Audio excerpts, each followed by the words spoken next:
Hey loves, y'all know I'm on this Cajun Creole kick, and my mentor, Chef Lisa Brooks, said, "Why don't you make my lobster beignets vegan?" Let's go. I'm going to start off by taking my heart to palm and rinsing it off in hot water. Next, I'm going to go ahead and mince it up very nicely and add in my 24 vegan fish sauce.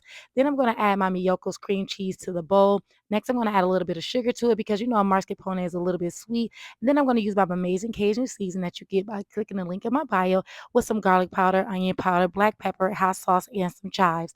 Next, I'm going to go ahead and use my Follow Your Heart cream cheese. And I am being brand specific because when I tell you these things are a standard and I want it to taste just how I made it.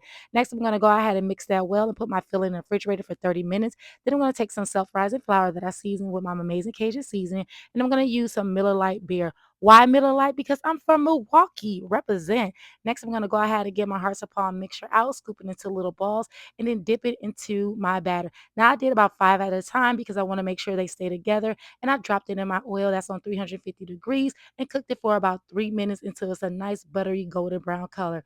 Then I took it out of the oil, topped it with a little bit of vegan parm and some parsley. And when I tell you, baby, these things don't need no sauce. It don't need no nothing. It's so good. Y'all almost didn't get the recipe. Make sure you try it out and follow Chef Joy for the best vegan recipe.